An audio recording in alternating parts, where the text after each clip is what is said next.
semanas está de volta com a nossa convidada, Flávia Muraro. Que prazer que é tê-la aqui. E a gente já percebeu, logo pelo primeiro episódio, o seu amor aí pela área de vendas, né? E como você descreve essa paixão por vendas? Amor não disfarça, né? Isso acaba aparecendo. Os olhinhos dela até brilham quando ela fala de vendas. O tema não era esse, mas a gente acaba saindo em alguns momentos, né? Até porque isso é tão importante. Tem um livro que eu gosto do Daniel Pink, que é To Sell is Human. Vender é humano. E ele fala que embora só 1 a cada 9 pessoas seja da área de vendas mesmo, que isso faz parte do trabalho de todos nós, né? Então, inclusive, no outro episódio que a Paty se refere, a gente falou de vendas, porque a gente está falando da carreira de um consultor, e um consultor também tem que ser o vendedor dos próprios serviços. Então, minha paixão pela área de vendas, olha, eu vou te falar que é algo que eu aprendi a gostar. Não é assim, o fazer o que gosta, é gostar do que faz, que é diferente.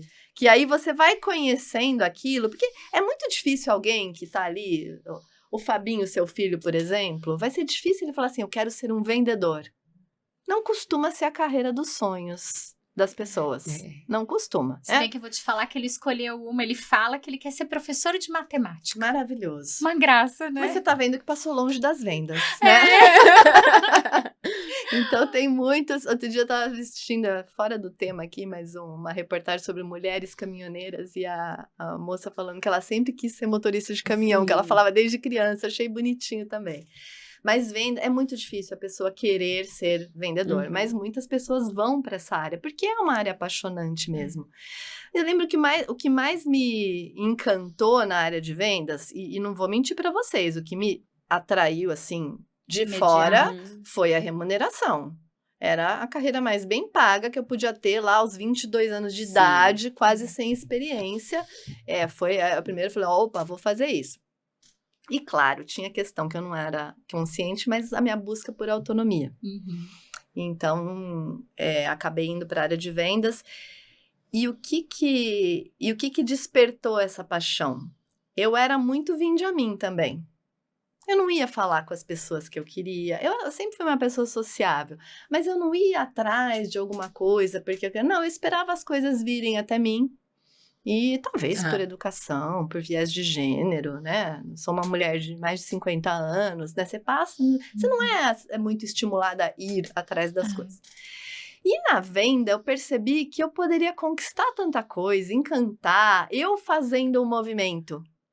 Então, isso para mim é maravilhoso. Além de algo que é o maior desafio da venda, mas também é apaixonante, é o fato de que a venda não depende só de você. Não. Exatamente. Quem falar, gente, se algum consultor sentar aqui nessa cadeira, falar que você vai aprender a vender qualquer coisa para qualquer pessoa... Não mesmo. Não dá. Nem que você vá vender o seu produto para qualquer pessoa. Não tem como, gente. Não, a decisão tá no outro. Não tá em você. É claro, e eu acredito nisso, tanto que eu trabalho com isso, que quanto melhor a nossa abordagem, mais as nossas chances, sem dúvida nenhuma. Mas então tem essa beleza na venda também, que tem o incontrolável ali, tem algo que não depende de você. Então, as duas coisas, né? Resumindo, a intencionalidade e isso de não depender, de ser uma relação ali, 50% ali na melhor das hipóteses. E Flá, você trabalha bastante ainda com o treinamento das forças de vendas, né? A gente sabe que os hábitos de consumo mudaram, que o acesso mudou, que o mundo inteiro mudou, né? Então, hoje em dia, o que você acha que são os principais desafios de preparar uma força de vendas? Legal. Olha, eu prefiro responder essa pergunta falando de indústria farmacêutica. Que, assim, 80% dos meus projetos com força de vendas está dentro da indústria farmacêutica. Então, tem muitos desafios, né? Sempre foi desafiador treinar força de vendas, até porque as pessoas de vendas gostam muito mais de executar do que de se preparar. Sair fazendo. A gente gosta de confiar na nossa capacidade de improvisação. Eu tô falando a gente porque eu também tenho esse perfil. Eu sou uma pessoa de vendas. Na capacidade de improvisação e no nosso carisma. Eu vou conseguir tudo. Com o meu sorriso. Eu não sei como, entendeu? Mas eu vou conseguir, no fim dá tudo certo. E muitas vezes dá mesmo, o que reforça isso, né? Mas a preparação, o lado estratégico da venda é fundamental. Então, isso é um desafio antigo, que permanece mais antigo. Eu recebo muito essa demanda nos briefings com executivos da área comercial, diretores ou gerentes de treinamento de vendas, que é uma figura muito importante dentro da indústria farmacêutica, de assim, olha, meu time de vendas e time sênior, né, gerente de conta, muitas vezes, precisa ser mais estratégico. Eles são muito bons executores, mas não. Eu até brinco, eu falo que bom, né? Sinal que você está diante de pessoas de vendas. Não dá para ser só estrategista se a pessoa não executar. E dificilmente os dois skills estão na mesma pessoa. Então, isso a gente tem que sensibilizar muito, engajar muito os participantes dentro de um programa de treinamento, para eles perceberem o benefício pro negócio e para eles. Que a gente vai vendo que à medida que a gente se prepara mais, que a gente é mais estratégico e faz tudo com mais intencionalidade, faz mais escolhas, porque estratégia significa dizer não para muitas coisas, né? E o vendedor não gosta de dizer não para o cliente, e ele precisa dizer. Precisa. Quando a gente fala de gestão de contas-chave, o desafio maior não é fazer a vontade do cliente, né? Não. O desafio maior é ele ter clientes que ele vai ter que abandonar. Sim. Ou visitar menos. Aquela velha frase, o cliente sempre tem razão. Nem sempre. Não, a gente sabe, mas assim, eu vejo algumas pessoas de vendas que elas ainda levam muito isso, né, como base, de tipo, o cliente sempre tem razão e acaba fazendo maus negócios. Péssimos. Eu acho que daí razão. Que vem aquela mítica, que não é mítica, é uma realidade das guerras entre vendas e operações, vendas e financeiro, vendas e RH. Vendas e marketing. Que é uma guerra ali de semelhantes, né? Mas que acontece. Então, isso que você falou, Paty, é assim... Uma coisa é você ter orientação para o cliente. Isso é uma distinção que nem todo profissional de vendas faz.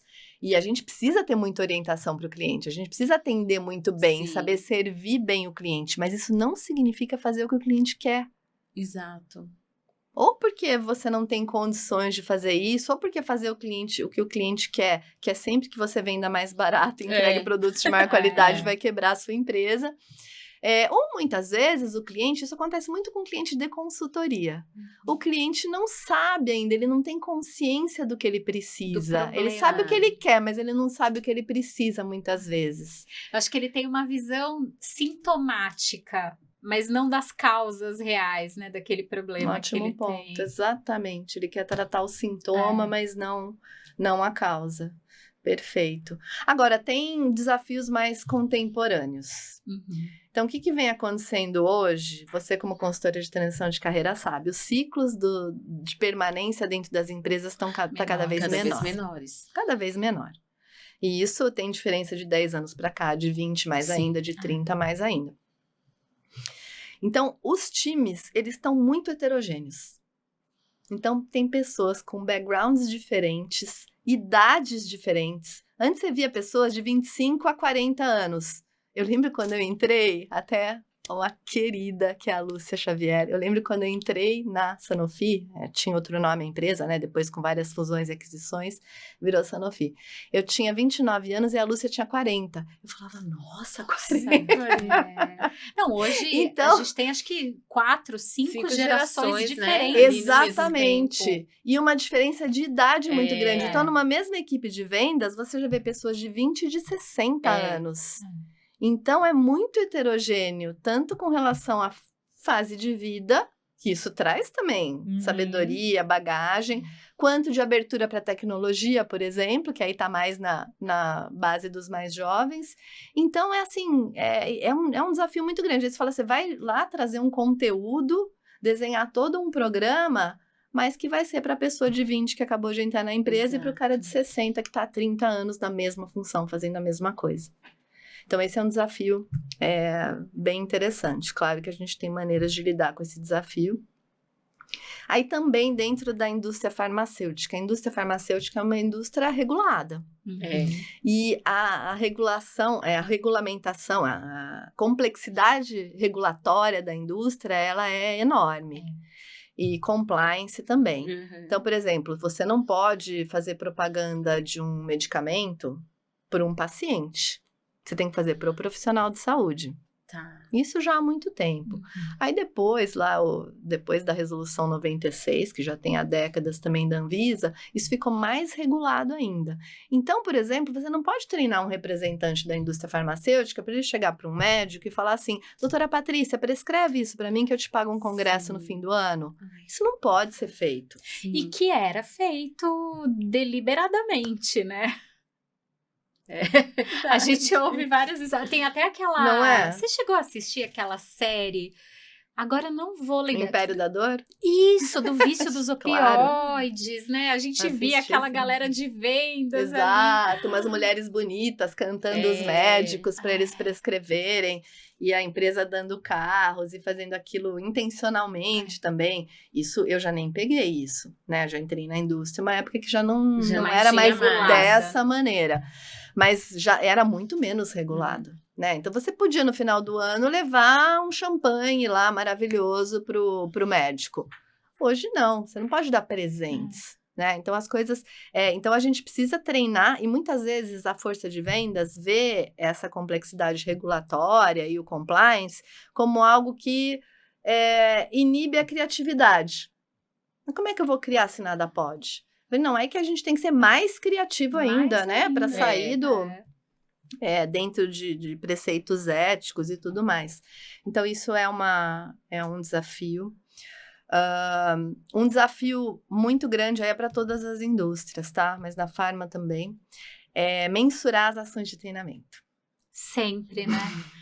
30 anos de RH agora em 2025 e, de fato, esse sempre foi um questionamento. Qual é o ROI do treinamento? Exatamente. E para você ter um ROI, você precisa ter um ponto de partida. Sim. E as empresas não têm esse ponto de partida muitas vezes. Algumas mais estruturadas têm, mas muitas não têm. Então, assim, a gente quer medir. Como é que você mede? Eu falo, a gente tem várias maneiras de medir. Tem a primeira delas, que a gente faz, todo mundo faz, que é a avaliação de reação. Se a pessoa sentiu que o treinamento foi proveitoso, se ela gostou, se ela entendeu que o facilitador conhece o tema, se ela recomendaria, né? Porque entre o NPS, aí já é uma medida. Agora, tem uma outra medida que é assim, o conteúdo foi apreendido. É como se você aplicasse uma prova depois e as pessoas foram bem, souberam responder, então... Que é a tal da avaliação de eficácia, né? Exato. Eu venho de indústria e, nossa, na indústria era muito importante isso. O cara aprendeu mesmo, se eu aplicar uma provinha agora, 6 meses depois, ele vai lembrar. Ou ele tá ali só para cumprir o protocolo da empresa. Isso. Porque precisa estar aqui, né? É isso. Agora, isso também não é o suficiente. Porque se você não aplica, então você pode conhecer, mas não necessariamente você vai aplicar. Aí vem um terceiro nível de mensuração, que é saber se as pessoas, depois de receber um treinamento, avaliar de reação, aprender os conceitos, se ela vai lá e aplica, se ela faz o que tem que ser feito.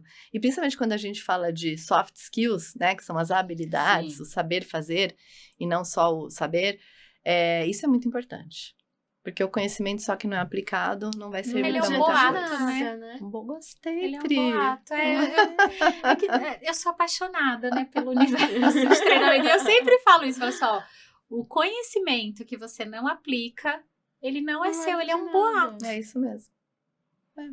E esse é o terceiro nível, né? Aí viria o quarto nível, que é o ROI. Né? O quando se... É o carimbo. Desculpa, antes desse vem um aumento do resultado. Depois vem o ROI. Depois vem o ROI. Exato. Mas para tudo isso, a gente precisa ter uma base, né? E se a gente conseguir. E aí vem um outro desafio. O que tem acontecido hoje com os programas de treinamento e desenvolvimento?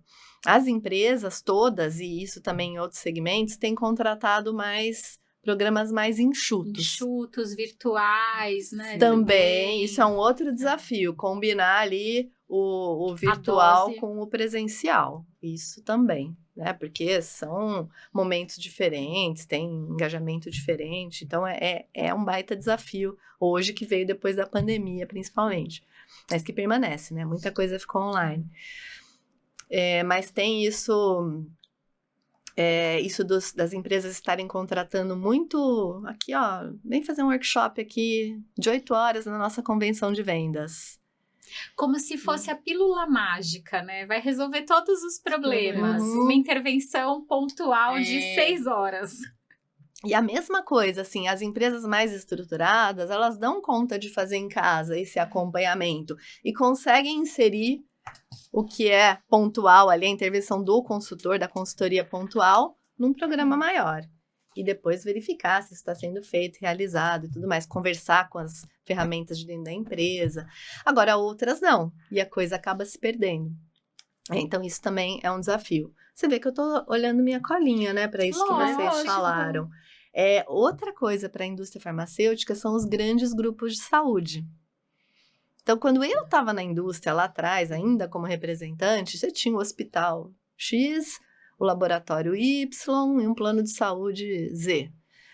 Hoje você tem DASA, Redditor, então você tem Pulverizou, né? e um poder concentrado de negociação na mão desses grandes players, que aí também é um desafio para toda a força de vendas, porque aí você tem os stakeholders externos e os internos, né? Como é que você vai movimentar os seus recursos, as pessoas de dentro da empresa, para abordar diferentes pessoas? Virou uma venda muito mais complexa.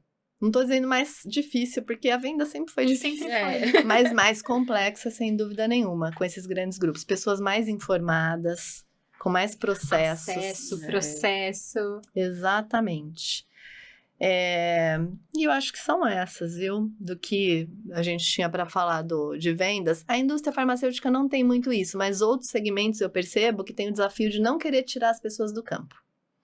Eu não quero tirar meu vendedor do campo, então eu não vou vai dar uma treinar, palestra aqui de 2 horas. Aí eu falo, opa. Aí o cara assiste de dentro do carro. Dirigindo, né? Isso, No meio do trânsito. Dirigindo no meio do trânsito. Às vezes acontece nos webinários, né? Acontece. Eu falo, olha, por favor, ou encosta o carro Vamos num lugar preservar seguro. a sua segurança, né? Não quero ter essa isso. responsabilidade.